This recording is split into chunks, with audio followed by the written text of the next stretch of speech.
आणि यानंतरची बातमी नागपूरमधून आहे। नागपूरमध्ये उपमुख्यमंत्री देवेंद्र फडणवीस यांच्या दक्षिण पश्चिम नागपूर मतदारसंघामध्ये सध्या पोस्टर वॉर सुरू झालंय।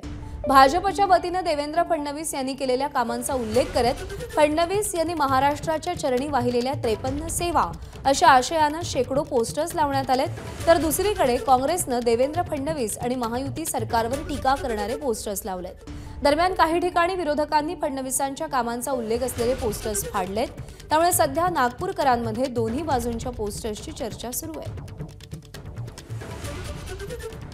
नागपुरात आणि खास करून उपमुख्यमंत्री देवेंद्र फडणवीस यांच्या दक्षिण पश्चिम विधानसभा या मतदारसंघात भाजप आणि काँग्रेसमध्ये एक वेगळा पोस्टर वॉर सध्या सुरू झालेला आहे।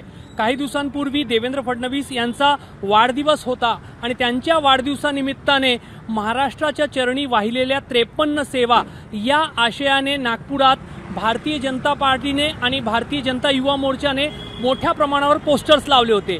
एका बाजूला जलयुक्त शिवार सारख्या योजनेच्या माध्यमातून देवेंद्र फडणवीस यांनी राज्यामध्ये अनेक ग्रामीण भागामध्ये पाण्याची उपलब्धता करून दिली, अशा आशाचे पोस्टर्स भाजपच्या वतीने लावण्यात आले आहेत। तर नागपूरमध्ये गेल्या वर्षी आणि या वर्षी जी पूरसदृश परिस्थिती निर्माण झालेली होती त्याचं चित्रण दाखवत काँग्रेसने कुठेतरी टीका करणारे पोस्टर्स लावलेले आहे। अनेक ठिकाणी तर हा पोस्टर वॉर एवढा शिगेला गेलेला आहे की काही ठिकाणी एकमेकांचे पोस्टर्सही कार्यकर्त्यांनी फाडलेले आहेत।